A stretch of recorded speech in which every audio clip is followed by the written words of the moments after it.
Okay, good afternoon, everybody. Thank you again for joining us for this week's coaching call. Excited to be with you guys here again. So we're going to go ahead and get started here in the next couple of seconds. So let's just make sure that everybody is ready to go. Okay, so it looks like we got some people hopping on, so which is awesome. So let me just make sure that we got everyone ready to go. So let's make sure the chat box is good. Cool. All right. Again, guys, thank you so much for joining us for this week's call. Today's topic is kind of my favorite topics, and I really give credit to really kind of learning this and understanding this to how well I believe a lot of my own stuff really converts very, very well. Now, of course, it does help that you have a website that has that ability to help you convert, but also what we're going to discuss is really just what I'm going to call is mind tricks to seduce a motivated seller, and it's really a simple concept. It's not as complicated as the title sounds, but very, very effective. And we're gonna go through some points. So before we get started, if I can get one or two people to let me know you can hear me fine, and also that you see my screen. So if I can get a double yes, we're going to go ahead and get this call started so we can get right into the training, and then also go through and answer some questions. I know we have weekly questions that we get, so I want to make sure that we're addressing those as well. So I want to make sure that we have enough time to do that. And let's see. So okay, let's make sure all is good. I think cool. Awesome. Okay, then we got a question that I want to address that came through from Corey, I believe. So, all right, cool. Thank you, Corey, Donald, Alex, Gary. Awesome. Let's go ahead and get started with this call, guys. So again, our today's call is going to be mind tricks to seduce a motivated seller. Again, like I said, it's not as complicated as it sounds, but we're going to go over some simple marketing principles. And I think a lot of times we get away from, or maybe you're not aware of, especially in the real estate circle, we tend to kind of follow traditionally what's been taught, and we really never dive in to really to find that what is it that makes me different? What are the things I should be focusing on instead of just kind of being repetitive in the same "we buy houses" message? So we'll go ahead and get into that. But before we do, just really brief, this is our new content to check out. One of the things that we love here at Investor Carrot is our content. That's really what's built this company, and really it's something that we love, and we know it's something that many of our current members like yourselves get a lot of value out of. So check out the newest Carrot Cast. This episode is with Jason, and really cool to kind of hear his story. And one of the cool things is that he almost gave up, but check out the podcast and let him tell you what transpired and what really turned things around. So check out that podcast, and also over at our Carrot blog, how to create real estate agent infographics. So if you're a real estate agent, make sure you're checking out really everybody on this call. Anytime, one thing too, I like to really encourage you guys is always look at what's happening in other industries. One of the things that I really like is paying attention to marketing in other industries, and you'll be amazed how many ideas you can generate, because a lot of it is just basic marketing principles. Okay, so it's not about it only applies to a certain industry. Of course, there's certain marketing that plays very well with certain industries, but a lot of times you can begin to learn the concepts. So make sure you guys are checking that out. And also, like I said, be a student of marketing. Always pay attention to as you're walking through the store aisle. Look at the headliners, on the latest Inquirer. TV commercials. If you watch TV, you'll be amazed how many things that you can actually learn from just from paying attention. So also, and we're going to talk about a little bit at the end of the call, we're not going to talk about it too much, is the higher tier advanced marketer plan. We officially released that last week, and it's amazing the response that we've been able to get. Many people wanted to be on the front end, being part of that growth. stage that we're going through. And I'm really, really excited about some of the things that will come out of that, and really cool to see the people that have responded to that. And if you want more information on that, of course, you can reach out to support and they can give you that information. So I'm going to go ahead and just move on. Weekly dose of awesomeness. This came through from Tyler. This was pretty cool. I've had my site for about 2 months now, but I haven't done much with it yet, as I've been pulled in different areas working on building my business to go full time and get out of my job. The last couple of weeks, I started to build up an affiliate program, and my man, your tech support, Jake, and your customer service is the reason why I'm upgrading and taking this full on. And I really believe in your product. Companies go to Disney for help on how to run a company. Companies should be going to you guys on customer service. No one compares. So seriously, when I ever have a question, I feel like Jake is my personal assistant, my own employee. I'm not the most techie person yet, and he has been a huge help, and he saved me so much time and headache. I'm excited to take this to the next level. So Tyler was one of those that jumped on the new marketing advanced plan. And so I know he's excited. And again, if you guys have more questions on that, please reach out to support, and we can get you set up on that, and make sure you guys are getting tied into that pricing before it goes up. So thank you, Tyler, for that awesome feedback. And Jake is awesome. I always tell this over and over. I remember when I first got started with Carrot, Jake really, really was kind of the big factor that really helped me kind of get past that initial stage to where I can get into marketing, and I give much, much credit. So it doesn't surprise me that we get this came through. And so I'm sure most of you have dealt with Jake, and awesome. So, all right. All right, your coach for today. I'm not going to spend too much on this. Most of you are not new to the coaching calls, but if you are new to the coaching call, please let me know. Send through, say hello through the chat box.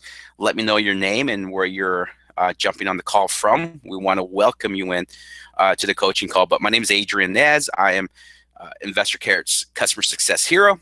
I'm part of the customer success hero team. I'm also head of customer strategy. That comes from me still being a full-time customer myself, full-paying customer myself, and also very active in wholesaling, and also buying whole. I love that aspect of it. And so full-time investor, entrepreneur, been generating leads just using the same tools that you're using, which is the Investor Carrot websites and also YouTube marketing. And we also are dabbing into, actually, we've been really playing a lot into PPC, which has been a lot of fun. Real estate investor, full-time since 2009, and super passionate about teaching what I know and what I've been doing, and also blending in the Carrot system into that. I just love the whole concept of inbound marketing. So this is which is what we teach and specialize here at Investor Carrot. Love the beach, and that's all I'm going to say about that. But oh yeah, so here's kind of the story. So Michael, so on Facebook, if you guys want to connect with me on Facebook, so the way I have my last name on Facebook is D-N-E-Z. What I did was I combined my middle initial with my last name. There was just a lot of Adrian Nez that were coming up that were not so cool. So I just kind of found a way to kind of make myself different. So, but yeah, on Facebook, my last name is D-N-E-Z. That's just my middle name attached to my last name. So I was trying to separate myself from other Adrian Nez that wasn't too cool. So, all right. So yeah, Michael, the chat box that you just put that question is how you do it. So you're perfectly fine. So Michael, you can let me know. Your question came through that. So all right, I'm gonna go ahead and get right into it. All right, so would love to know how many of you are brand new to Investor Carrot. I kind of want to get some experience level on what we have on this call, but would love to kind of know how many of you have seen, I'm going to hold off on that. But yeah, so in this particular call, let's just dive right in. Get inside the mind of a motivated house seller on their path to choosing a company that can solve their house problem. So this call is really, guys, is going to really about the concept. Okay, it's not going to really be a how-to. My goal for this call is that at the end of the call, you're going to understand the concept and really begin to think not as a real estate investor and get out of the language of real estate investing and really put yourself in the shoe of a motivated seller. One of the biggest problems that we see in marketing, that I see in marketing, is many times we begin to really implement our own taste, our own way of how we would do it. Okay, a lot of times we get so caught up in our own language, our own jargon, or really we just don't really make that initial effort because we kind of follow the herd as well, with what other people are doing. So we kind of copy what people are doing, or we see someone doing something and it looks cool, so we think that that's a great model to follow. And you'll be amazed a lot of times what you think might be successful is far from it. Okay, so this call is really kind of help you guys to kind of have that mindset shift on how to look at things from your customer's point of view. Okay, and so I'm going to go through just a few of those insight. I really believe this is the reason why a lot of my campaigns, including PPC, convert very well. I mean, we've been spending a lot of money, and our conversion rate for our PPC has been from anywhere from 25% all the way up to 40%. And that's someone finding our ads, clicking on our ads, and filling out the form.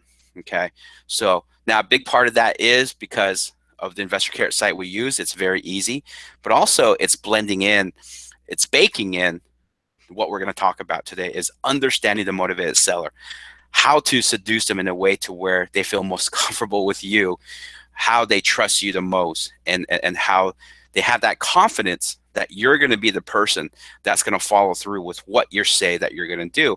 And a lot of it is lining yourself up with where they are.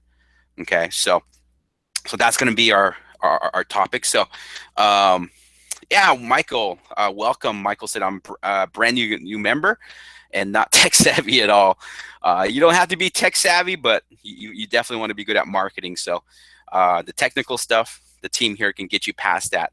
But definitely want to make sure that we're all looking at ourselves as marketers, because this might sound like a cliche, but it's so true, guys.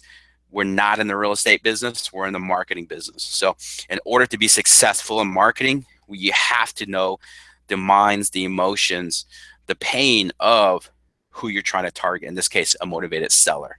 Okay, so that's what we're going to go through.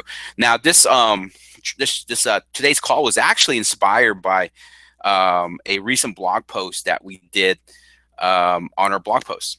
Okay, so if you guys have not checked that out, head over to oncarrot.com /blog and just search for this particular blog. I don't remember on top of my head, but I loved it simply because it's been a big part of, again, my success. And I just believe if you're going to really be good at marketing, you have to really know, at least at elementary, psychology. Okay, you got to understand psychology. And so if you guys get an opportunity, Google psychology marketing. And there's some really good stuff out there that kind of gives you the basics, some really advanced stuff. But the idea is that you understand how psychology is a big part of marketing.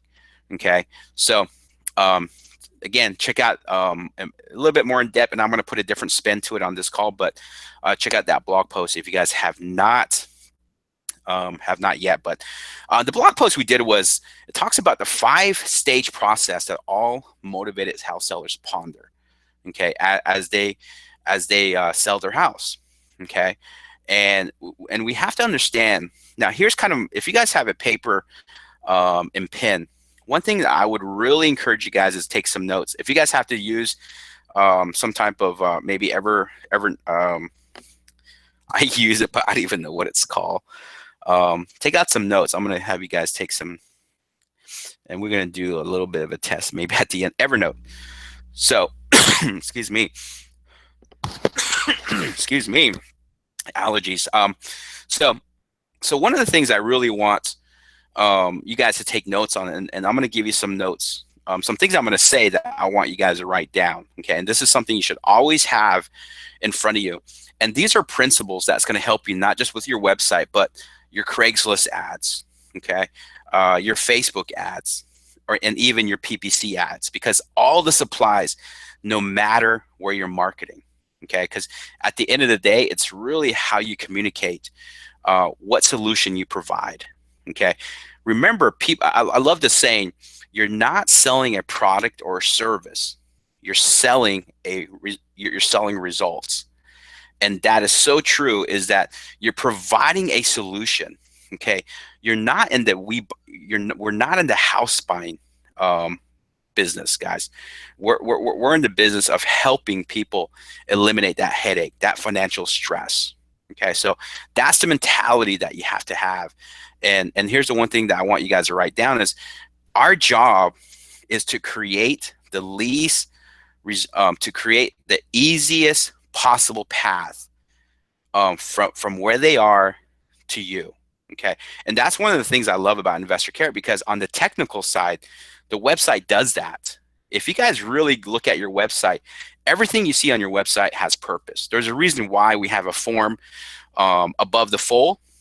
And above the fold simply means, guys, is everything that someone sees without anyone scrolling down on your website. So when they first land on your site, it's what they see first. Okay, so that's above the fold. So there's a reason why there's a form there, and if you have someone engaging, there's another form at the bottom. Okay, there's a reason why if they navigate over to the testimonial page or the cash offer page, there's also a form ready for them as well. Okay, I even personally put the step one form on my company page, simply because, looking at my stats, I see that my company page is one of the most visited pages on my website after the home page. Okay, so I've optimized my company page for conversion, and the way I did that is by by simply putting in a opt-in form at the bottom, because I feel like if I've made my point, I've introduced myself, they have a picture of who I am. I'm hoping that by the time they read through that, they feel comfortable and they're ready to take action. They don't have to try and get back to the home page. Okay, so that's one of the rules: is create a very simple path for them to come to you. Okay, that's why, again, that's why I really, really am big on keeping things very, very simple. I was just talking to I had a strategy call this morning with a client, and he was asking me about his other website, and it took 3 clicks for someone to get to his form, and then on his last form, there's a ton of content they have to get through just to get to the form. Okay, so to me, that's not an easy path. So again, the cool thing is that your Investor Care website has that. Everything's usually only a click away from someone opting in. So, but at the same time, even though your website's set up for that, I want you to understand that concept. Always create an easy path for someone um, to come to you. They shouldn't have to jump through loops. So again, so does your marketing meet them at each stage and advance them to the next step, or does it leave them hanging? Okay, so we're going to kind of go through. I'm going to really kind of go through the top three, and then I'm going to add in, like I said, my own twist to it from my experience, and being out there in the trenches as well. So the first one, problem aware. Okay, so at this particular stage, they want they want to sell. Okay, they're open to marketing messages, and now they're going to seek out solutions. Okay, so at this point, they're probably not looking to learn more, but they're ready to take action. Okay, so a lot of times this is where they're beginning to feel the pain. Okay, so one thing that I like to do, guys, mostly in my PPC campaigns, is, here's another tidbit. I didn't write this down, but this came to mind. Is when someone's aware of their problem, just pretend they have a thumb that's throbbing in pain. So our job with our marketing should be to take a hammer and hit that thumb and make that pain remind them of the pain is what I'm getting to. I'm not saying you go out and hit it, use a hammer on the motivated seller, but my analogy is to remind them of the pain. And then what you want to do is then provide them with the solution. Okay.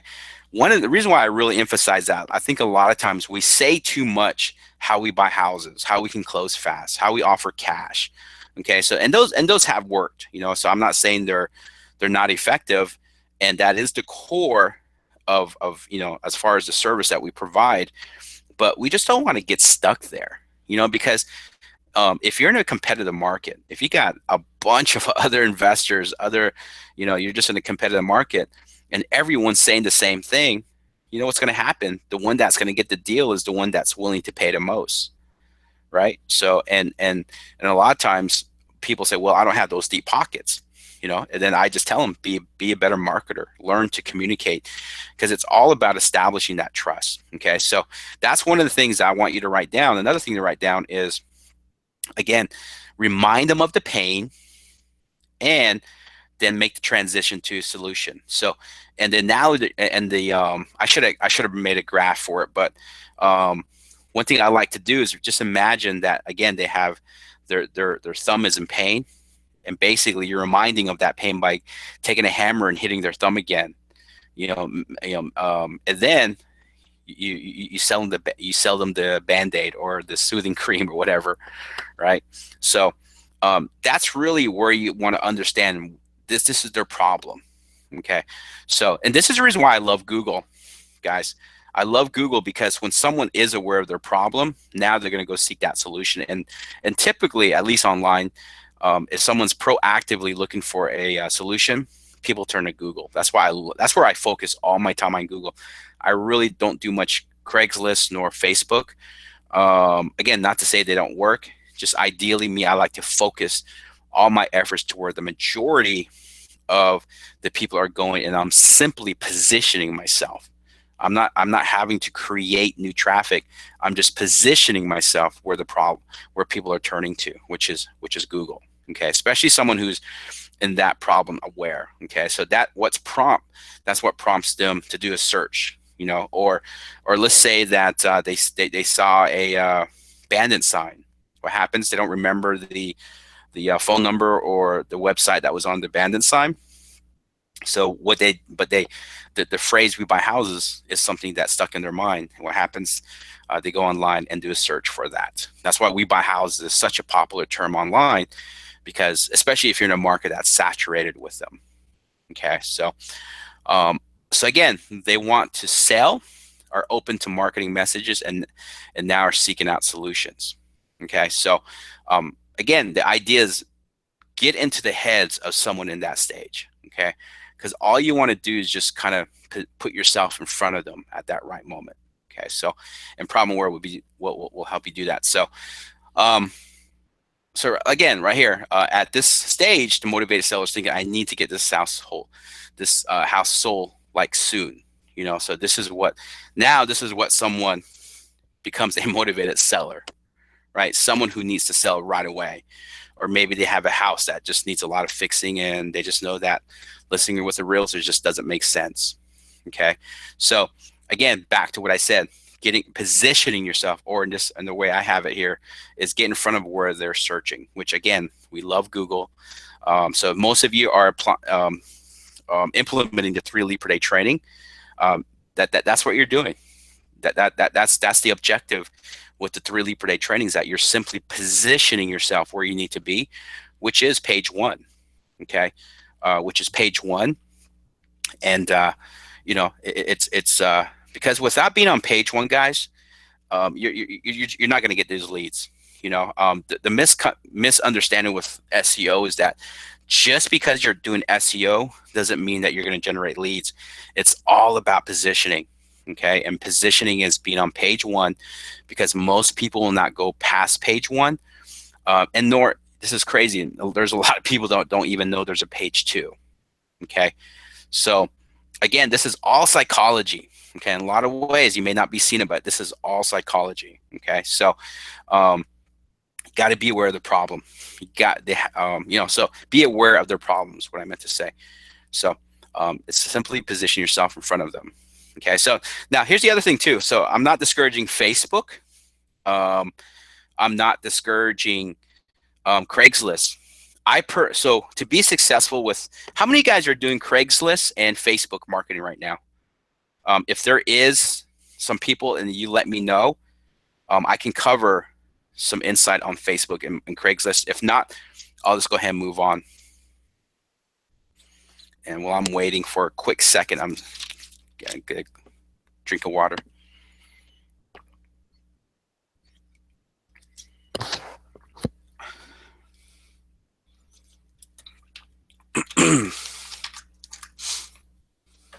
All right.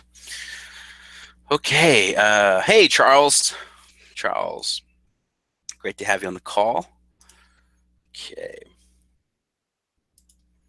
Okay, awesome. Okay, cool. Looks like quite a few of you are doing it. So for me, Craigslist. So let's talk about Craigslist. So one of the things, again, going back to the mind of a motivated seller, okay, and following their path, you have to ask yourself, where does someone in this situation, where does someone like in this situation go to find that solution?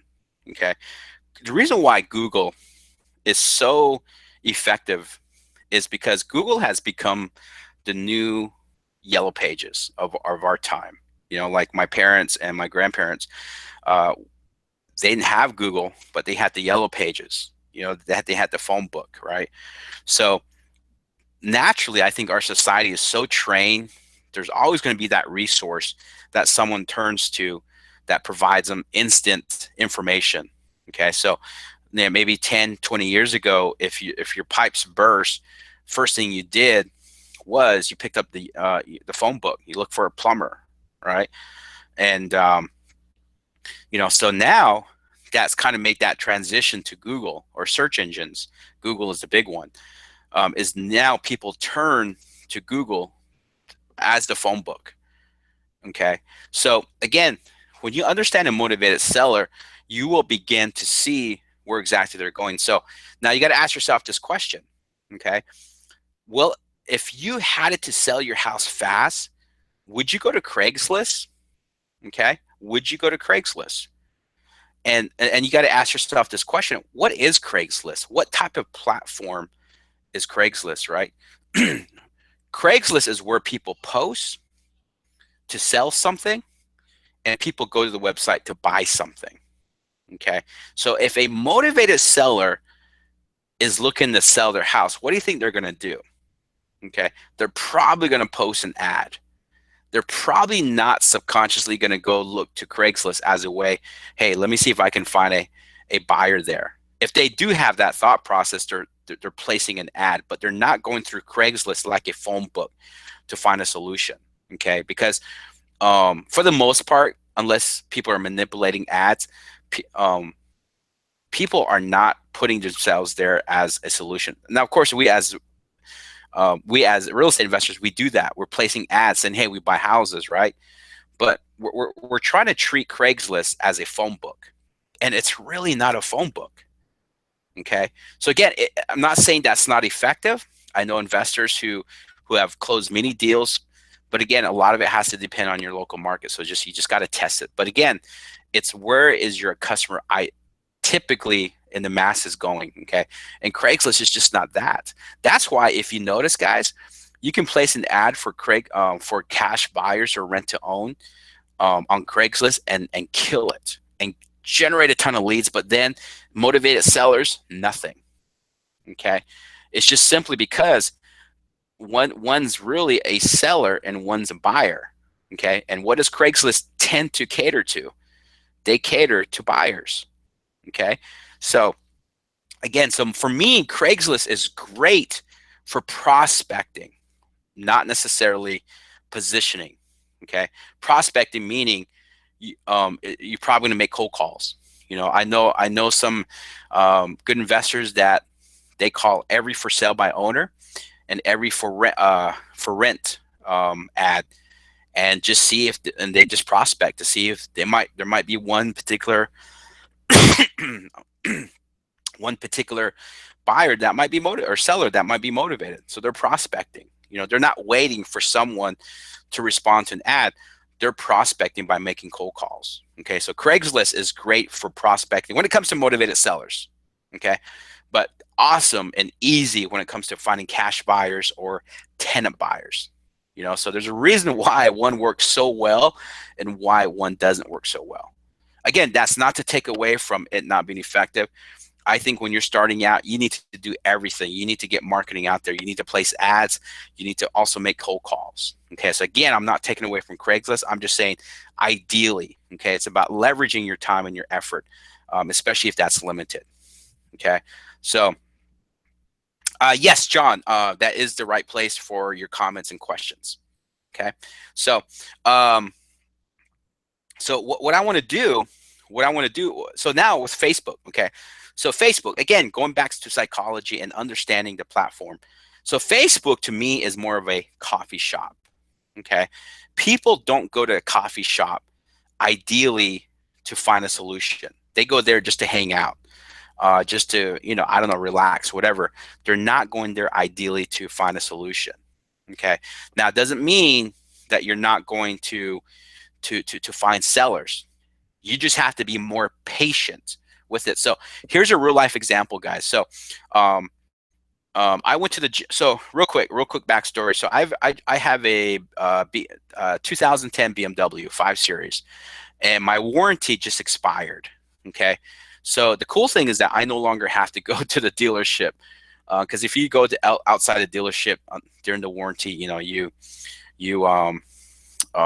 that can expire your whatever, so it's not even the topic, but so anyways, my warranty, I was done.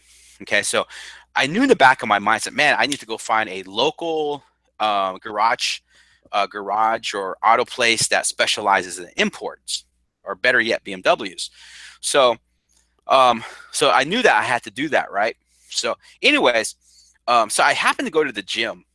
I go to the gym, and then I went to the restroom. Hopefully this is not too much information. I went to the restroom, and I'm standing at the stall. He's in the restroom, and right in front of me is this big poster, advertising poster about this particular garage that advertise, hey, we specialize in imports. So I was like, oh wow, cool. So I called him up, and that's where I take my car now. So here's the thing, though. Is that going to happen with each and every person? No. Did I go to the gym looking for that solution? No. It just happened to apply to me, and I was in the right place. So all the right things happen for me to see that ad. Okay. If I'd never used a restroom, I wouldn't have seen that ad, because that was the only place that that ad was. So hopefully you kind of see my point with Facebook. With Facebook, you have to be continually promoting a post, meaning running ads, and a lot of right things have to happen. And your messaging should be very good, because that's a big part of it. Your message has to be very clear. One of the biggest things that people tend to misunderstand us for sometimes is that we're realtors. So they respond to our ads because they think we're realtors, but then they get to our site, and then they come to find out we're one of those house buying companies. Okay, and what happens? They bounce. But then on the other end, we think something's wrong, but we just brought in the wrong person. Okay, so to be successful with Facebook, guys, one, you got to be always consistently running ads. Okay, and your message has to be clear, has to be very clear. Me personally, if I'm running Facebook ads, I will always put, I'm not a realtor.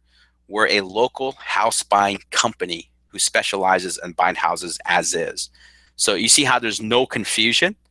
There's no misunderstanding. I'm very clear in the solution that I provide, because I don't want the wrong people coming to my site.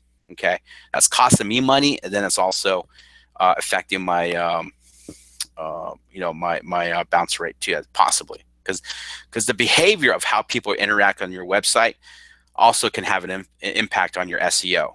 That's why That's why, guys, I don't randomly just post my website anywhere. It has to be where my motivated sellers are hanging out at, because I want the right people to come in. Because if I start getting the wrong people, that can have an impact on my rankings.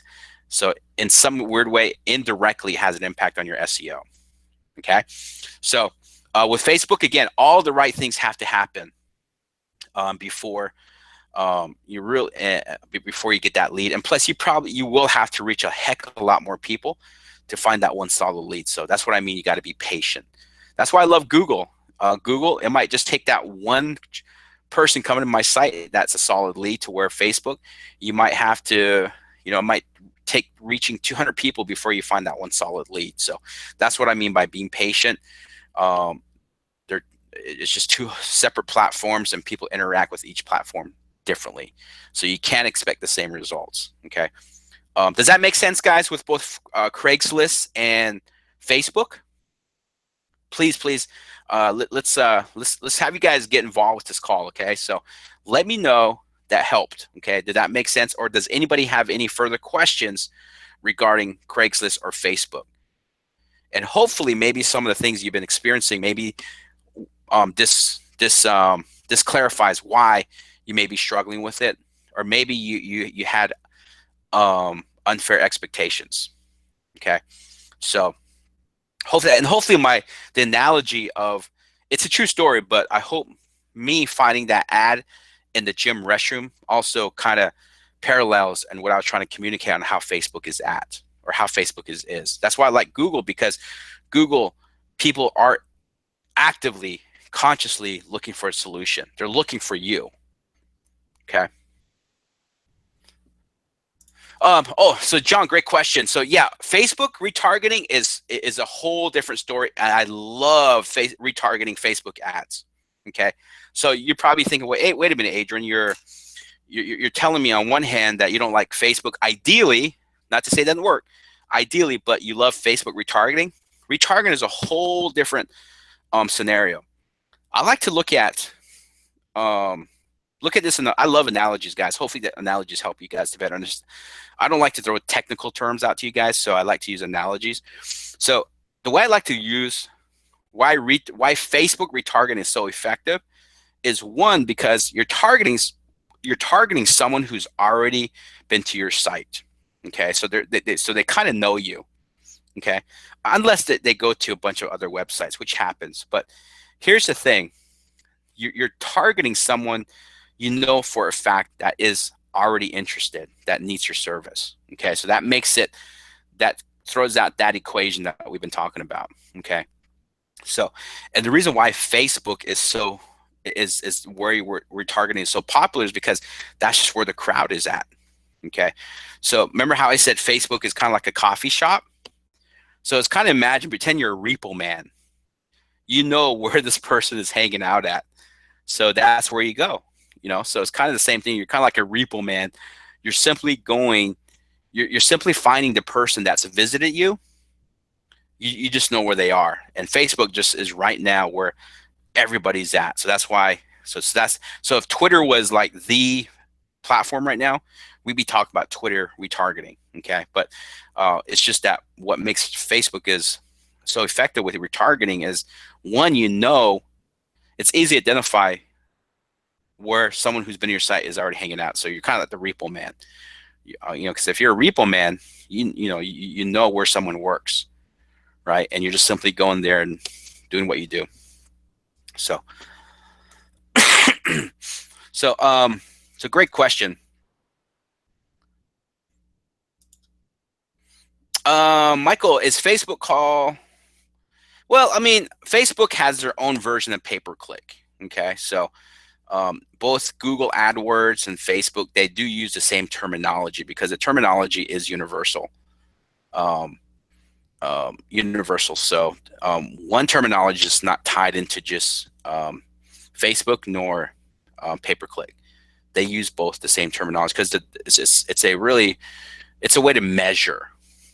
Okay, so hopefully that makes sense. Okay, John, did that make sense about retargeting Facebook ads? Why that's so effective? And really, Facebook retargeting only makes sense, guys, is if you're driving a lot of traffic. Okay, it's probably not going to work for you right now if you're just getting started and trying to get traffic just to your website for now, because you can't target people that have not been to your site. Okay, so the reason why it works so well for us is simply because my websites are all ranked #1, so we drive a lot of traffic. And also too, guys, understanding and motivate. You know, here's something that comes to mind. Understanding the problem of a motivated seller. Part of the problem with motivated seller is that something you should understand is that they're not always is time. Okay, we all know that we live in a very fast-paced world. We're bogged down with our job. People are so bogged down with jobs, with circumstances. You'd be amazed how many people you think that come to your site and didn't fill out the form was because they weren't interested or whatever. We had a lady, again, always be aware of these scenarios, okay? Because if you understand this, it'll help you be a better marketer in some way. So we had a lady who we did a deal with, okay? What happened was she came to our website, and always keep this in mind too, guys. She came to our web. She was on our website from work, okay? So now she said she's not supposed to be on the internet from work for personal reasons. So that really opened my eyes. That's why I'm not a big fan, guys, of putting a video in the hero section, because you think that everyone.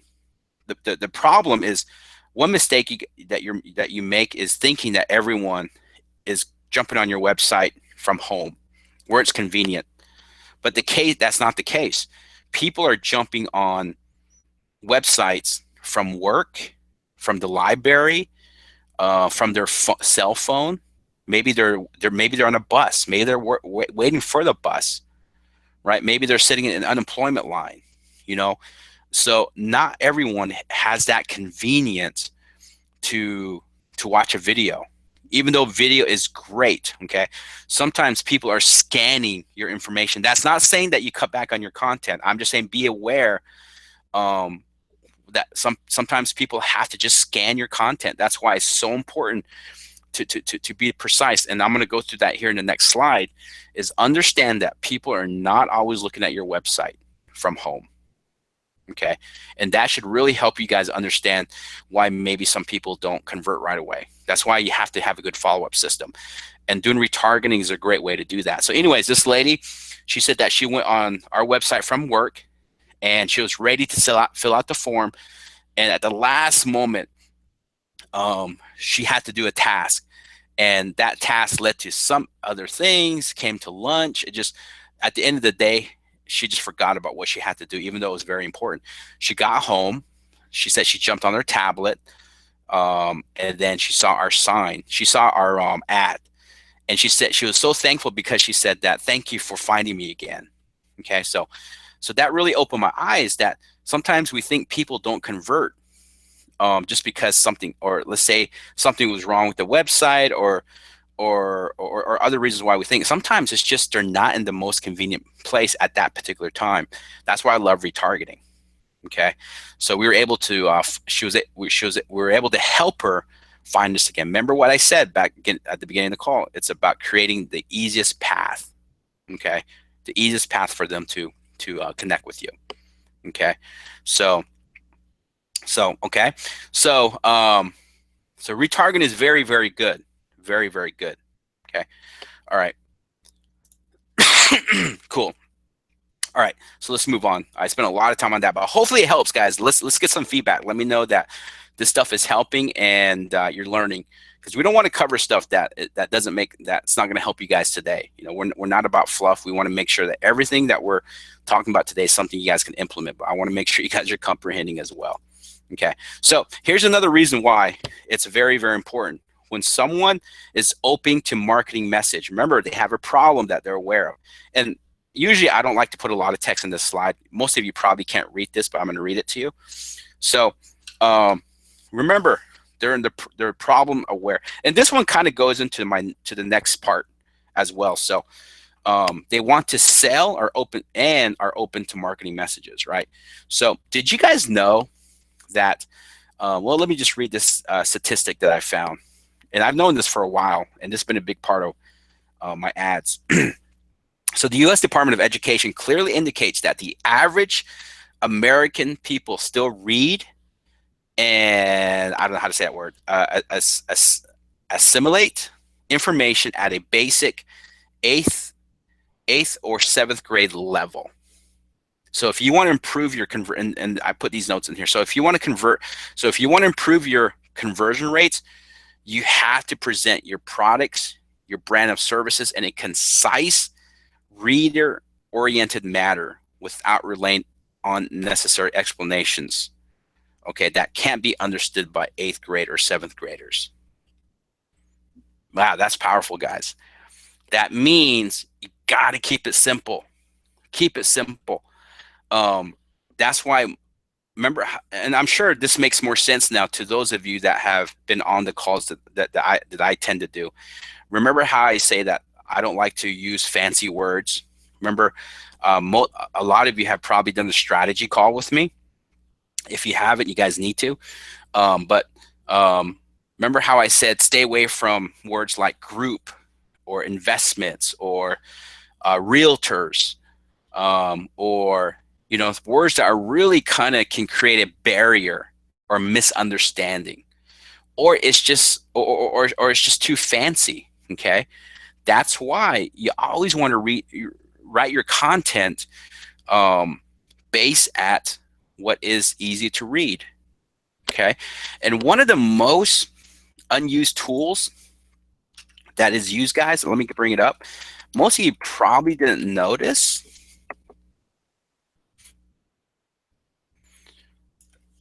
Excuse me. So if you guys, and one way to kind of get used to this is this right here. Okay, so I'm going to go to edit my content. Okay, right here. Okay, so if you guys look at the carrot SEO, there's the general one, which you put in your SEO title, all of that, your meta description, but also right here. You always want to make sure you're looking at this. The page analysis is the copy scores.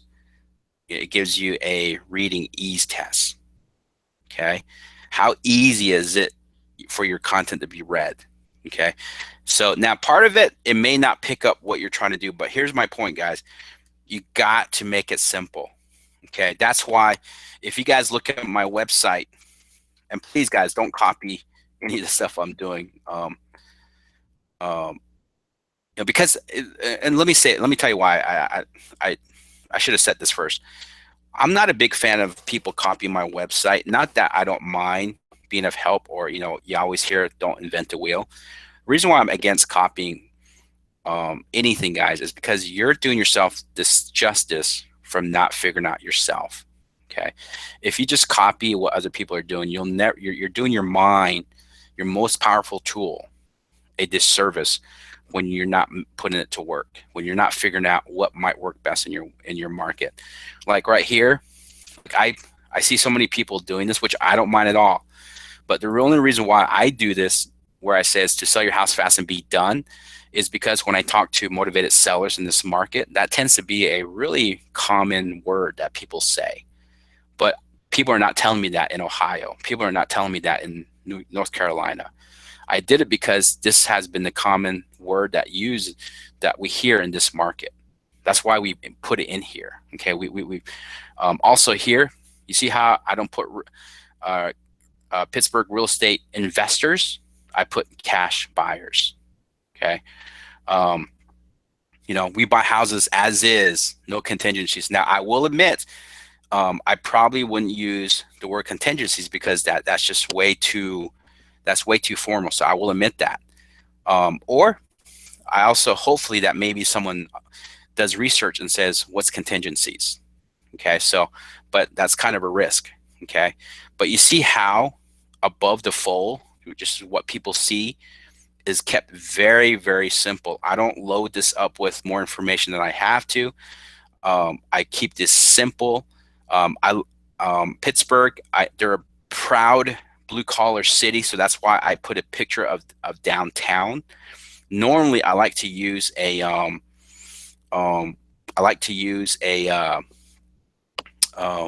neighborhood. okay, like a neighborhood for or a house of a picture. But remember what this call is about? Mind tricks, right?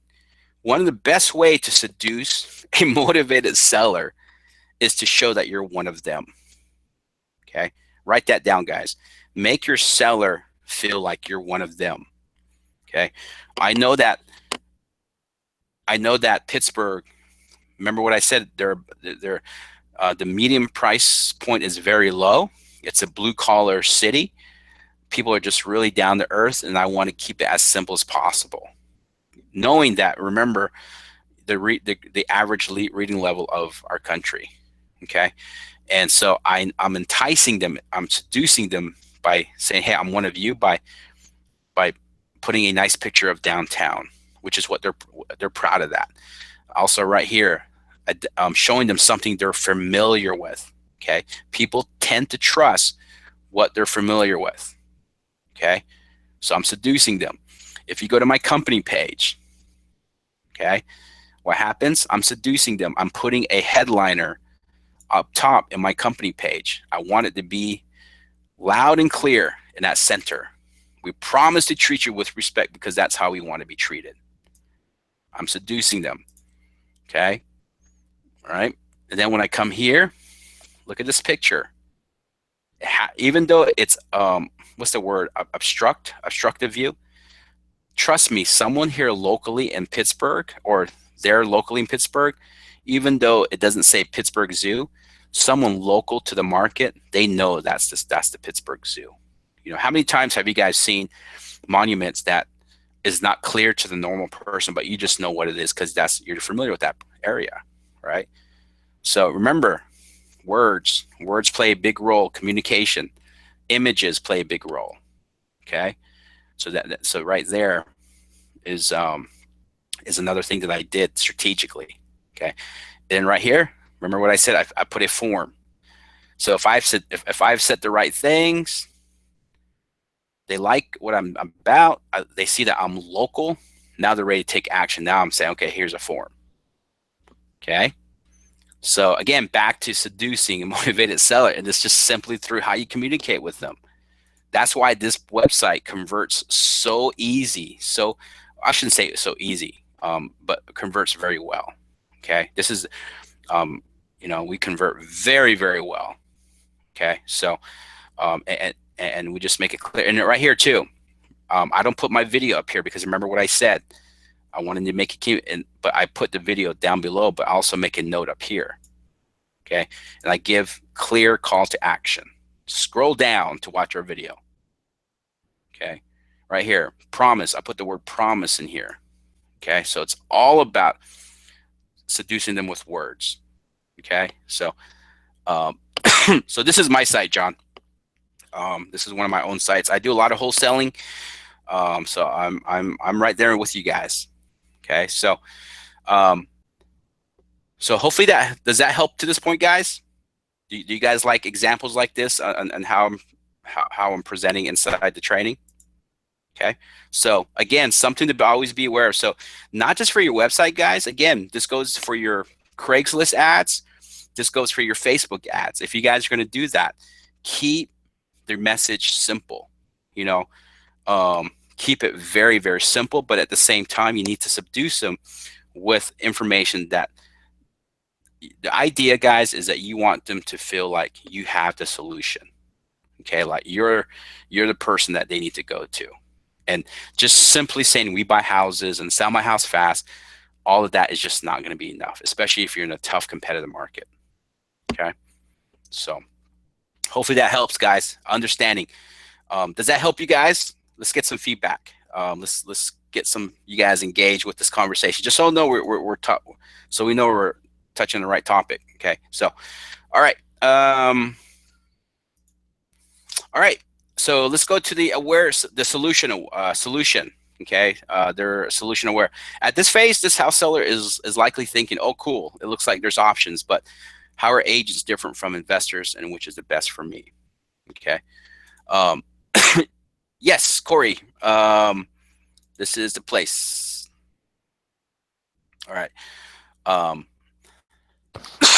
Excuse me. All right. Cool.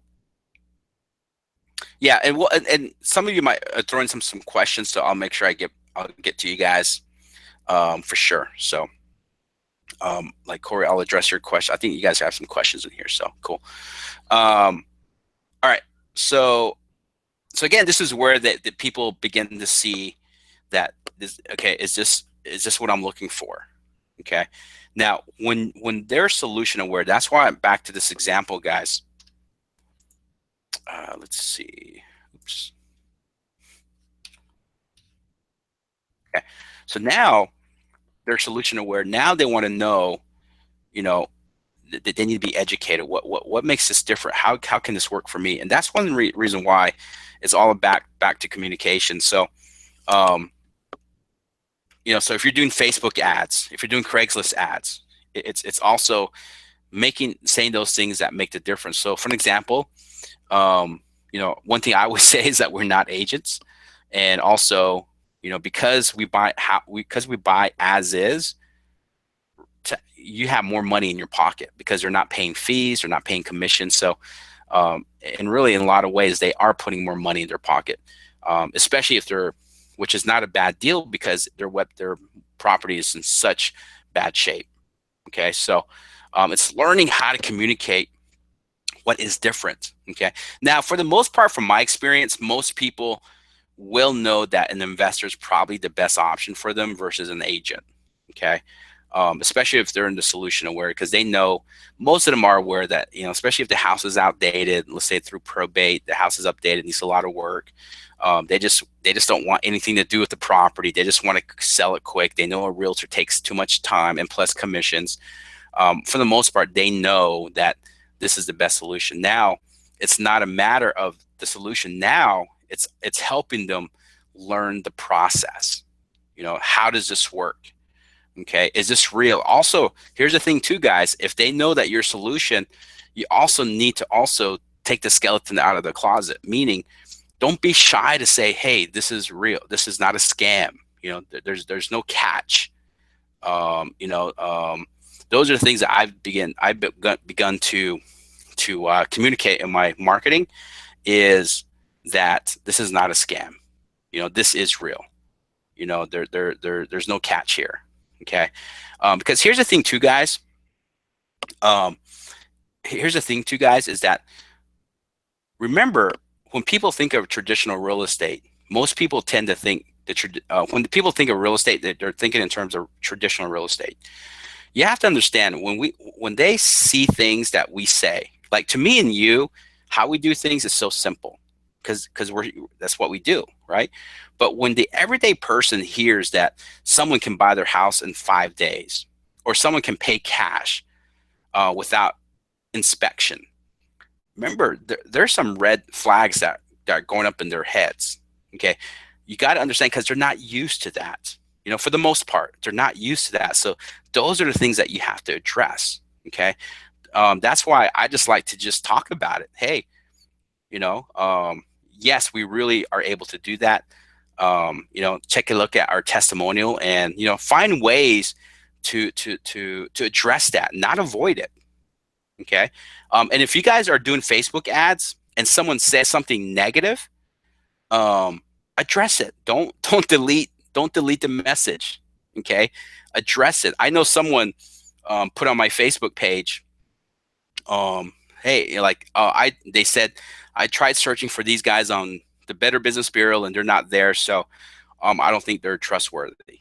So I probably, most people would have probably deleted that. But what did I do? I addressed it. I said to be honest with you, I made a decision not to be a part of the Better Business Bureau because we don't want to earn credibility by having to buy it. So I addressed it. I told her why we chose not to go with the Better Business Bureau. I was very transparent with her. So now other people see that, and through that response, they see that we're a real company. Okay, so they are aware that we are the solution, but normally what happens, they want to know, they want to know if this is real or not. What's the catch? That's why, remember last week, guys, or last week or the week before, we talked about landing pages. Remember how I said I don't like to send a motivated seller to a squeeze page or a landing page because there's nowhere for them to navigate. A lot of them, again, know the solution. They just want to know this is real, that this is legit. Okay, and if you see in this example, that's why I love sending them to a full website, because now they can navigate all these pages that answers a lot of their questions and addresses their doubts. Okay, so very, very important that you guys understand that there are going to be people skeptical. There are people concerned. Okay, and don't let that surprise you. So those are the things that you want to address right away. Okay, again, and most people who just say we buy houses, they're not addressing that because they're just stuck on saying we buy houses. So these are the things you want to address. Is they know the solution, you just have to also address some of the concerns they have. Again, it's getting into the minds and concerns of a motivated seller. Okay, so so again, now what happens is kind of still in line with what we're talking about. Which company should I work with? Which is the most credible? Okay, remember how I said earlier, guys, that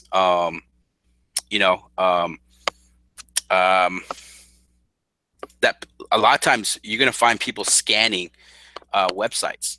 Okay, so what I like to do is, it's something that Trevor teaches, which I love, is on your testimonials, make them stand out. Okay, you see how if someone's scanning this, you see how I've highlighted the really cool points. So and that's really for the scanner. Okay, I really want the important points of the testimonial to stand out. Okay, so that's the purpose. I don't like to. So if a customer gives you like a 2-sentence or 2-paragraph testimonial, which is great, I would just narrow it down to just a sentence or two, and then just really highlight whatever that they're doing. So all right, so let's see. Okay, so again, it's relating, because here's the thing too, guys. Another psychology. People tend to follow the herd. People always talk about social proof. Okay, here's a good example of social proof. It's a software or a program that I use in one of my businesses. And so social proof is this. Let me see. Here's Basecamp. See, they do a really good job of how they do it. They keep it simple. They have it. They keep it fun, because Basecamp is like a technical platform. It's like a project management platform. But see how they keep it simple. We've been expecting you. Okay, then it goes through their thing right here. Here's a social proof. 89% of our customers have a better handle on their business. Okay, and then here's all the testimonials. And then this is what I love right here. This is social proof. They give a form or a diagram of how many people have signed up. Okay, so social proof, usually what social proof really means is, as human beings, we tend to follow the herd. Okay, because we're not, it's not in our makeup, for the most part, not to make up our own decisions at times. We tend to, like if you guys, how many times have you guys been to a restaurant that people just don't know what to eat? They just don't know what they want. And a lot of times we ask the waiter, hey, what's popular here? Okay, so, and usually if they recommend something, because other people ate it and it's popular, we think that it's good. Okay, so here's a great example right here. So what happens is that they show this number and they say, wow, 2,581,030 people have signed up. This must be good. So again, it's understanding social proof. Okay, that's what social proof is putting numbers. So guys, if you guys are helping, let's say last year you took 1,000 calls. Now, of course, not all 1,000 calls have all 1,000 calls may not done to a deal, but did you help that person? So to me, last year we probably did 15, a pretty good number of calls that we handle. I shouldn't say calls, but these are all online leads and combined with calls, so it's just not calls. And so me, I technically feel like I sincerely do feel like I helped that many people. Now, whether we did a deal or not with them is another story, but we did help them. Um, we did give them options. We educated them. Some of them we referred to a realtor. Okay, so we did help people. So, to me, a good social proof could be, hey, and last year alone we were able to help over 2,000 people. And we can help you as well. Okay, so it's bringing confidence, because that's what people are looking for, guys, is that they want to deal with people. People in general want to deal with people that they feel is going to follow through with what they say they're going to do. That's why credibility is important. Okay, so anything that you guys have, make sure that you're inserting that into your website, and really anything that you're doing. Okay, and sometimes, even though I'm not a big believer on the Business Bureau, sometimes having that logo, if you do belong to them, yeah, definitely use it. Especially on Facebook. Because to some people that is credible. Okay, so just using your best judgment. All right, again, credibility. And one of the things, and this is probably not something we're going to discuss in this call, but we've done calls before, is you guys, you should be, your website should be optimized with your business name. Okay, or better yet, create videos that's optimized for your business name. Most of us like to use videos and optimizing them for keywords. What you want to do is use videos and optimize for your business name. So when someone looks you up, they're finding something there. Okay, this is where citations can be very, very good, guys. So use citations not just for the SEO aspect, but sometimes just credibility. It's just people finding profiles on the internet. To them, they deem you credible just for being mentioned on when they do a search. Obviously, I like doing a video better. So if you guys are getting testimonials, man, do the darnest you can to get that video or get that testimonial on video, and get that video optimized for your business name plus reviews or testimonial. Okay, can make a huge difference, because people have easy access to the internet like never before. So when people want to check up on you, what are they doing? They're pulling out their phones instantly, right there and then. Okay, so that's why it's important that you have that web presence with credibility. So so you can either do this with your website, or if you have a licensed business like an LLC, then you guys should have the main company credibility site. Let that. I know I've shared many times on these coaching calls how my credibility site has helped me do deals, especially the creative acquisition ones. Okay, just simply because people found me with my business name. Okay, so again, one great way to do that. Okay, again, it's all about bringing a sense of comfort, okay, trust into the mind of the customer. Okay, because it's important to them. Okay, so so again, the last two I'm not going to really go into, because I really want to dive into some questions. I know there's a question that Corey had asked one of our support, so I definitely want to help him with that. So the last two is you talk about decision and testimonial. Okay, so when it comes to decision, now they decide which option is best and least risk for them. So for me, I think it's so important, guys, that you instill that trust and credibility with them. That's why I'm very big, guys, on making sure you guys are fully optimizing, not for SEO, but for conversion, optimizing your company page. Make sure you guys have a picture in there, and make sure you write up a short bio. Introduce yourself. Most people tend to trust those that they know who they're dealing with. Okay, that can make all the difference. I was on a coaching. I reached out to a member through Facebook, and I spent an hour with him this morning, early this morning, and they're doing mailers. And what happens is him and his wife are doing mailers, and their angle, their branding is that, we're the local couple that can help you. Okay, so they sign off on their name. So I told them, hey, test this for a while. Again, test it. I told them, I said, what you need to do is at the bottom of your mailers say, hey, to learn more about me and my wife, um, go to and then their website. But I told him he also needs to put pictures of him and his wife on his website because they need to flow with each other. Okay. And if you heard me right, guys, I didn't tell him to put, hey, to get an offer, go to my website, or to get a, I don't want to sell the website. I want people to feel like they're in control of checking on you. Again, back to psychology. Okay, so if you guys are doing some direct mail, um, maybe your website is not getting much traffic from your mailers because it's too salesy. I like to keep it simple. Maybe put something like to learn more about us, and then put your website address, or to check us out, put your website. Or in this case, this morning, because their angle is their wife and husband team, or husband and wife team. I told him I told him Tess on there at the bottom.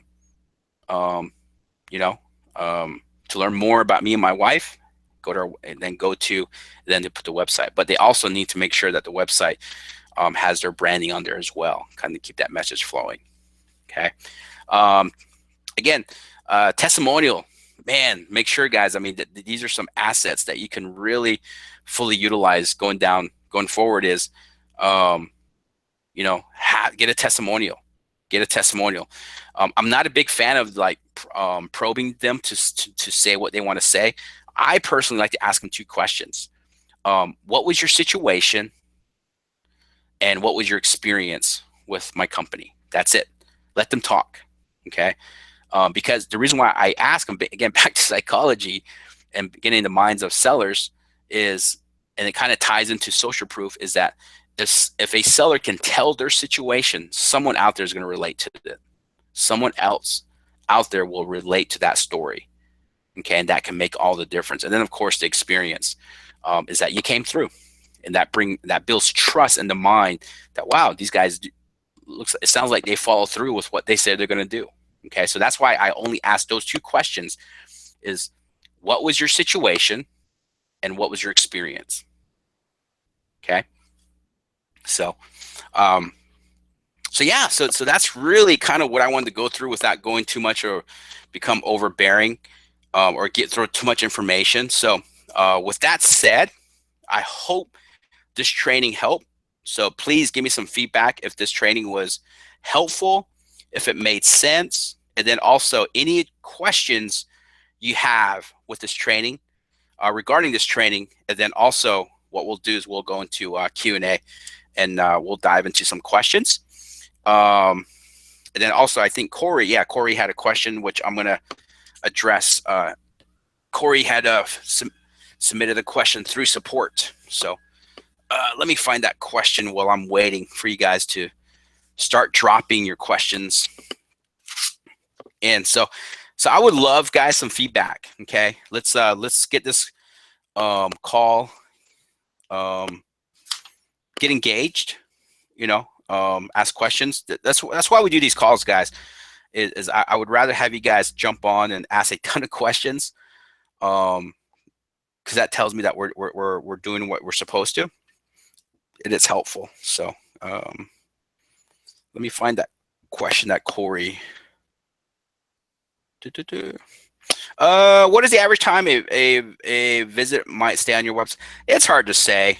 It's hard to say, Michael. I mean, I'm sure I have data on it, but every market's different. How people engage is going to be different, but um, you know, it could be on average 3 to 5 minutes. Okay.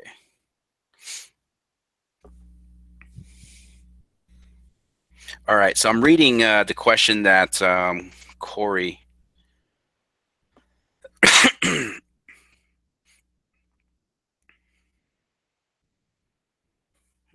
Okay.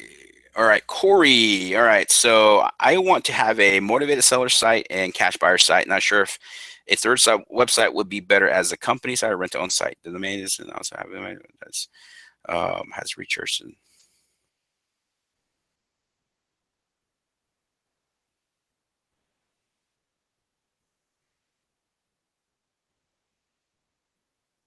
yeah. So the Google keyword planner has search has searches for homes in Pittsburgh for sale. Homes in Pittsburgh for sale, but that is long confusing. So back to um,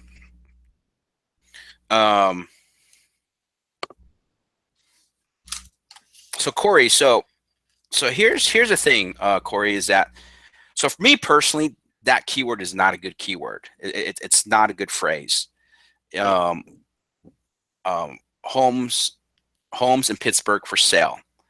Okay, so usually someone that's going to search for that term is going to be more someone who's looking to buy a house.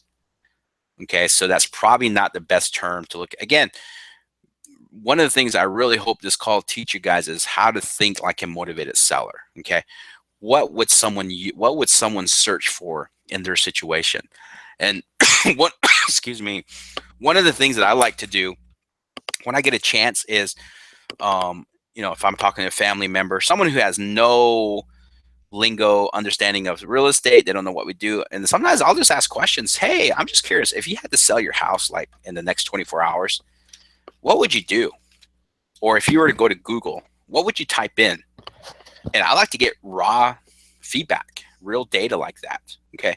The problem with us asking each other and talking about it is we know the language. We know what we would do, right? We're trained. So that's why I like to use words that are tied into someone who needs to sell, because that's what they're typing in. So more than likely, someone will put how to sell my home or my house in Pittsburgh fast without listening with a realtor.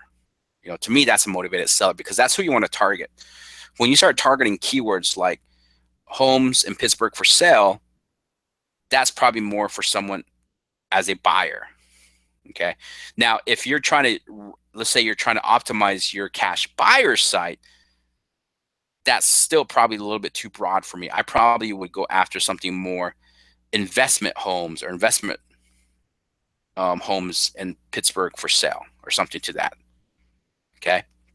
So I mean, we did a call on keywords, Corey, that you probably should check out. Let me see if I can find it.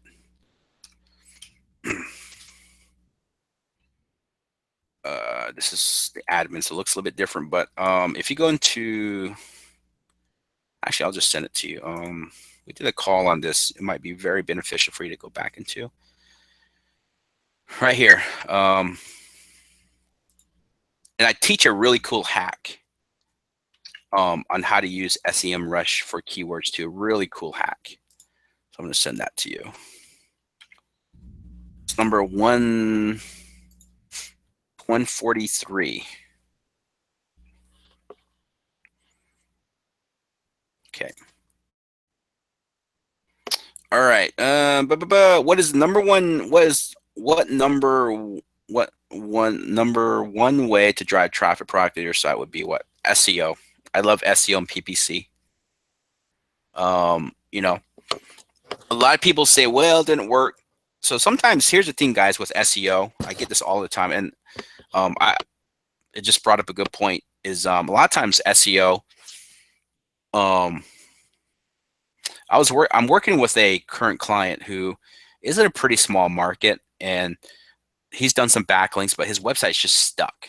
But what I ended up finding was his website, he set up too many links on his homepage to outside links, and that was really, his backlinks was not benefiting him, so he was stuck. So a lot of times if you're not progressing with SEO, there's a couple of reasons why there might be an issue. So that's why I like to set up strategy calls.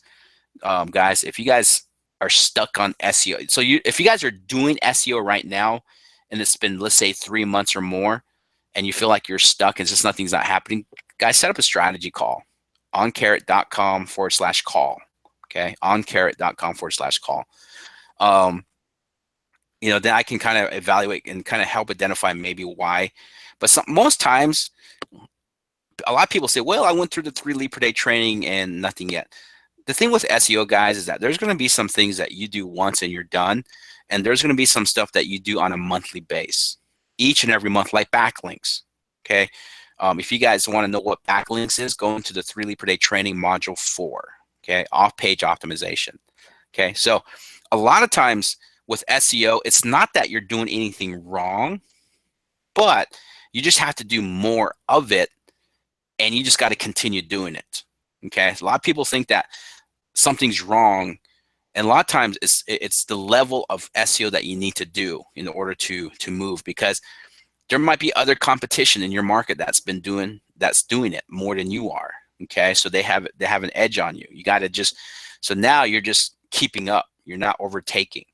Okay, so and also if you're in a small market, you pretty much have to command the #1 spot. You know, being number 2, number 3 is just not going to cut it in some markets. You got to have that #1 spot. And it goes back to backlinks. You got to do backlinks. Okay, so so there's a lot of different reasons why SEO may not be working, but if you guys have been doing SEO and it's been more than 3 months and you feel like you're frustrated, set up a call. You know, and if you have been doing SEO for less than 3 months, you just got to give it more time. Okay, that's kind of the bottom line. Cool. All right, cool. Corey, you got that. Awesome. All right. Let's see.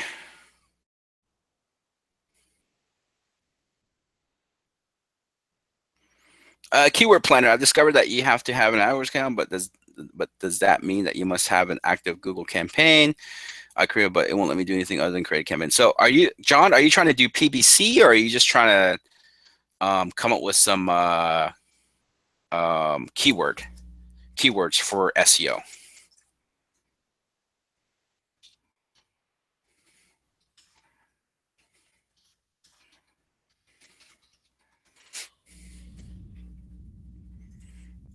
I'm probably looking for the wrong link. Okay.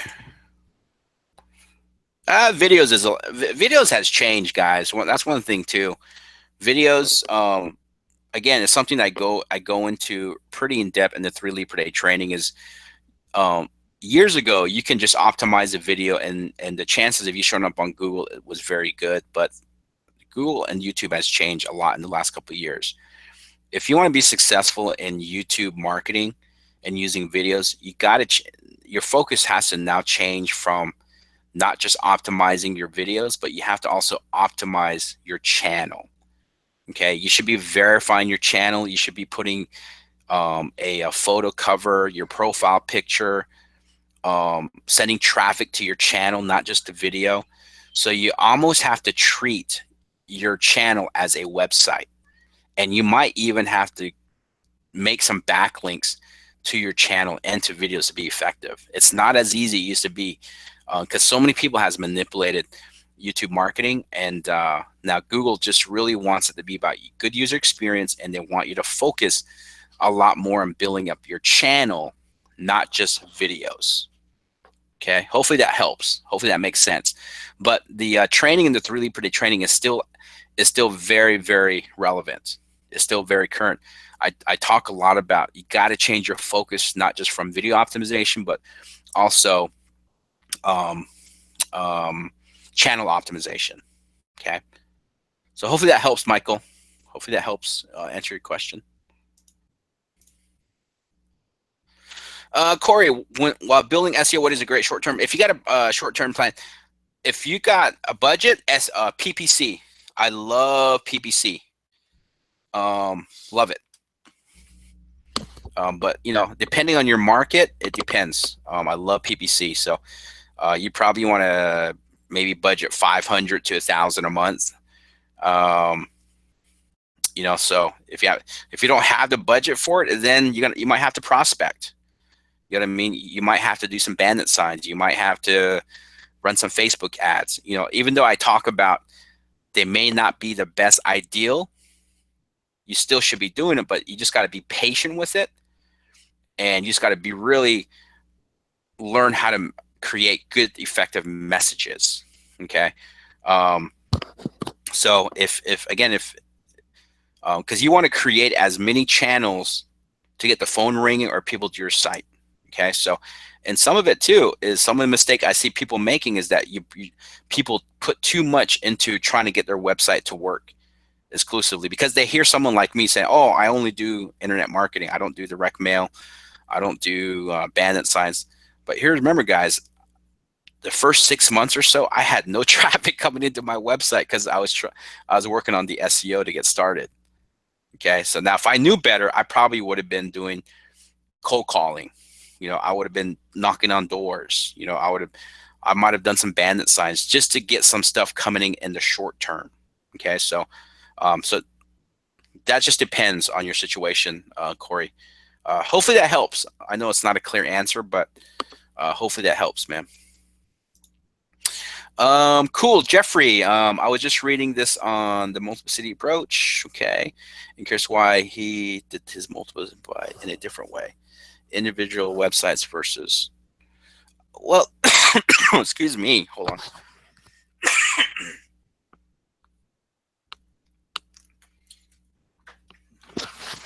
So, I was reading and curious why he did his multiple city approach in a different way. Individual websites versus single website with. So, what did you see different, Jeffrey, that makes you question that? Was it because I shared with you two different websites? So let me know what prompted that question. It's a good question. I just want to make sure I understand it from your point of view on that question. Individual websites versus single websites with local sections. Okay. Let me know. I would love to answer that on this call today.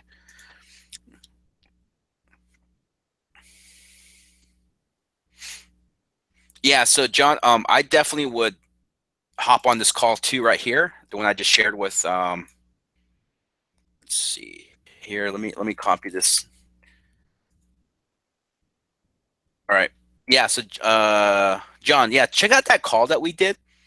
I just sent it through to you on the keyword call, the keywords. And I share a really cool hack on how to find keywords. That's not the Google Keyword Planner or whatever they call it now. Check that out.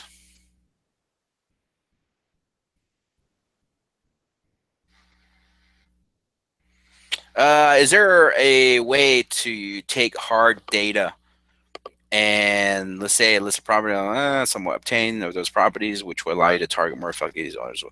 I don't know. I'm sure they are. I just don't do that. I simply keep it simple, which is SEO and PPC. Um, you know, um, I'm sure there's a way. I mean, but I don't know because I don't do that. So yeah, sorry I couldn't give a clear answer to that, Michael. You're welcome, Corey. All right. So Corey, did you get a lot out of this call? Would love to get your feedback because I know you're brand new. I think this is your first call, right? So yeah, I would love some feedback. Would love to see how if this call helped and it was easy to understand.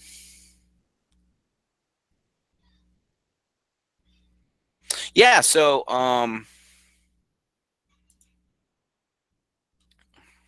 yeah, so if you guys all want to go through all the past calls we've done, just go to help.oncarrot.com/calls.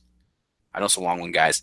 Help.oncarrot.com/calls. And that's with an S at the end.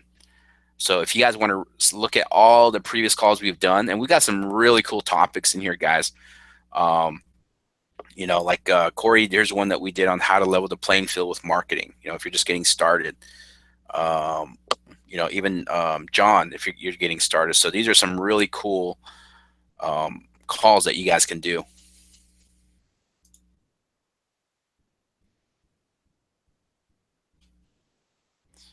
All right, so cool. All right,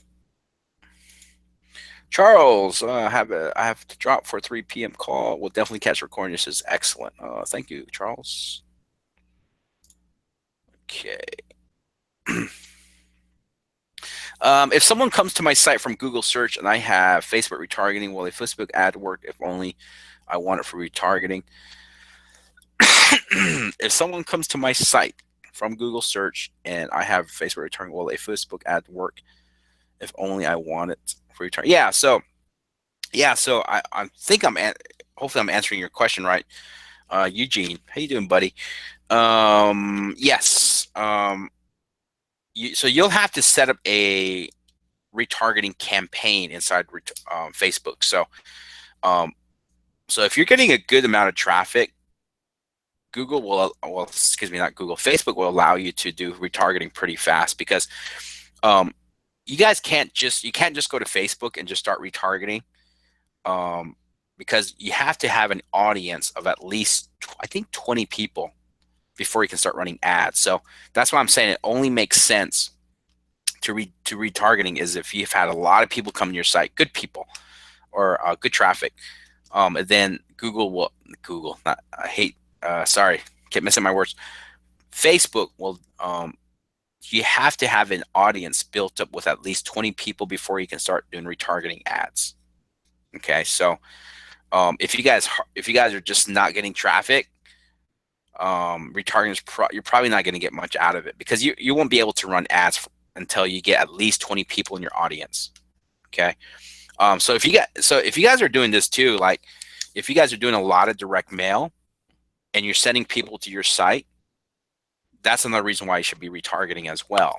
Okay. So don't think retargeting is just, if you're getting a lot of traffic from the internet, which is a great way, obviously, but if you guys are doing direct mail and you're sending a lot of people to your website, retargeting makes sense. Okay. So retargeting is really, really cool. It's really good. Okay, so, and we've done some calls on retargeting in the last month right here. 3 ways to optimize your 148. And then I think there's another one right here.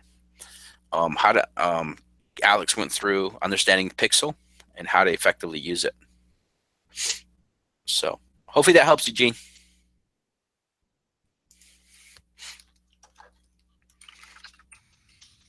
Okay.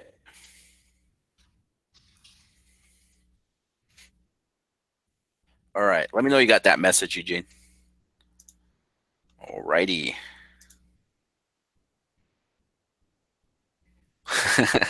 John is using the icons. Very few people use those icons, those mojos. I don't know if that's how you call it. Cool.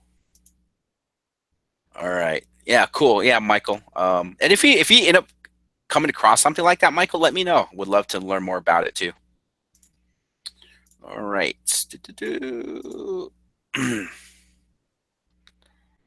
All right. Um. Okay. All right. I think that. Hey, Grace, how you doing? Hey, Grace, thank you so much for that awesome post you did on Facebook, by the way. Um, Thank you so much. I loved your analogy of the baseball uniforms. I like, wow, that's really good. I was really, really impressed with the way that you explained it. So I think a lot like that. So it was beautifully said. So thank you for that, Grace. Okay, I'm just going through all the questions, guys. So if you have questions, make sure that you guys are sending them through. I'm just going through, make sure. All right.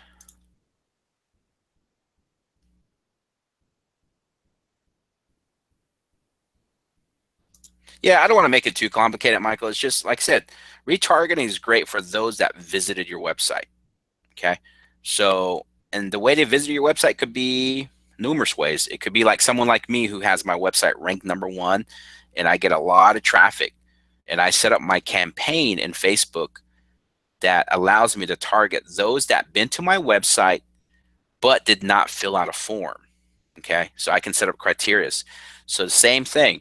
If you guys are doing direct mail and you guys are putting your website on your direct mail, you're telling people to go to your website, you know, um, you know, you can retarget them as well with Facebook ads. So it's not really, I mean, it's just a matter of no matter how you're sending people to your website.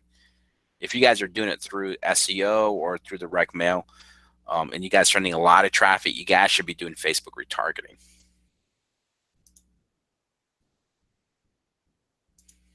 Oh, cool. Thanks, Eugene.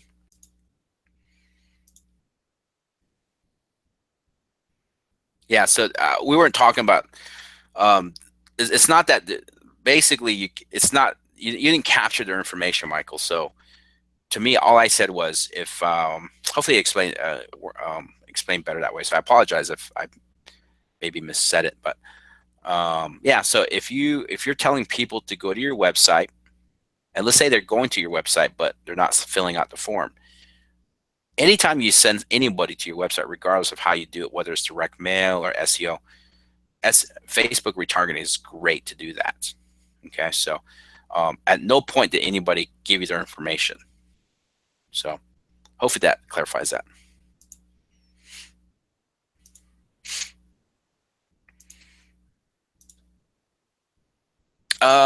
John, definitely go through that call. The question is, how many keywords can you have for a page? So for me, um, I will say this is that keywords is not about, years ago you had to do a lot. You had to stuff your keyword to so that Google understood what your website was about. So you no longer can do that. You don't want to do that. Let's just put it that way. So don't have the mindset like, okay, I need to put 6 keywords into my content, okay, and make it be the same keyword. That call that I just sent you through, it will really help you know the strategy on how you want to apply keywords. Okay, for me, I like to have I like to have my main focus keyword, which is usually sell my house fast, but then I begin to sprinkle in other similar keywords to that. So what is similar to what would be that? Okay, so that's one thing you just got to do an exercise. I would get a piece of paper and let your seed keyword, or let's just say your keyword is sell my house fast. Now your job is probably to come up at least with a dozen other words that pretty much mean the same thing but said differently. So it could be selling your house as is without listing with a realtor, or selling your property um, for cash. Okay, come up with as many of those keywords as possible, and then just find places in your content to put those keywords. But I caution you, don't throw in keywords just to have keywords in your content. Google does look at grammar. Okay, so make sure not after you identify some good keywords, and I'm telling you, you're gonna like that call. I show a way on how to generate some really good relevant keywords for your market. Okay, and then you're just gonna take those keywords and then just find places where it makes sense in your content to sprinkle them. Okay, so hopefully that helps, John. You'll really like that call. Trust me, it's gonna really help you, and it's gonna cut down on your time as well.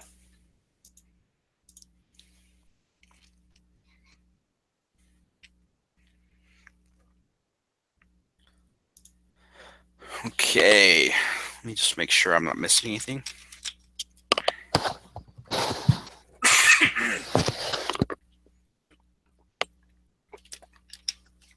Okay, I think all the questions stopped, so I think we answered them all. Hopefully, so yep, I think so. So, all right. So again, thank you guys for I'm not going to bounce just yet, but please, if I would love some feedback on what you got out of this call. And the main reason why I like to ask that question is not really for me, but for you. Because usually, if you can identify what you got out of this call, that's probably the first thing that you want to implement. Okay, that's probably your low hanging fruit on what to implement right away. Because whatever we go over, it's stuff that you can implement like today that can have an impact. Okay, so I would love some feedback on what you got out of this call and what are you looking to implement right away. Okay, so or any other feedback as well. If you guys also like us getting right into the training, let me know that as well. We cut a lot of the front end stuff as too. So just give us that feedback. That would be awesome.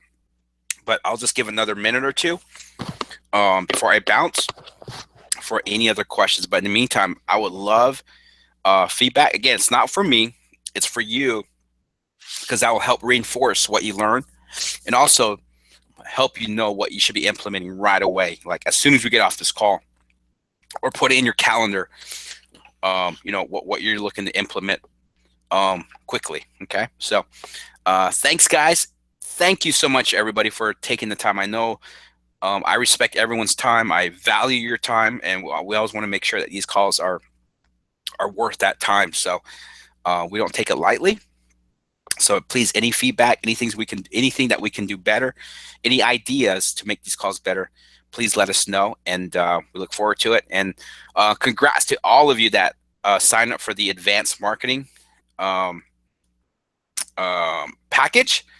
I'm really excited to work with all of you in some capacity to one of the things I'm looking at is the mastermind. That's going to be really, really cool. And I know a lot of you, those of you that signed up, you're going to be part of that innovation of that. So I'm really, really excited about it. I think other than that, thank you so much. And again, please challenge yourself to let me know what you got out of this call, and let that be what you take action on. But hopefully we'll see you on next week's call. Reach out to us. Support is always there, ready for you guys. And that awesomeness, or this week's awesomeness, you saw how we love helping you guys. If we can't help you guys if you're not reaching out for help, okay, that's on the technical support or the strategy support, whatever. We're here for you guys, and we love your feedback that we get on social media. I know a lot of us give us a lot of love on social media. Keep doing that. Tag me in anytime. Find me on Facebook. We'd love to connect with you guys. But other than that, you guys have an awesome day, and go crush it for the rest of the week. All right, thanks, guys.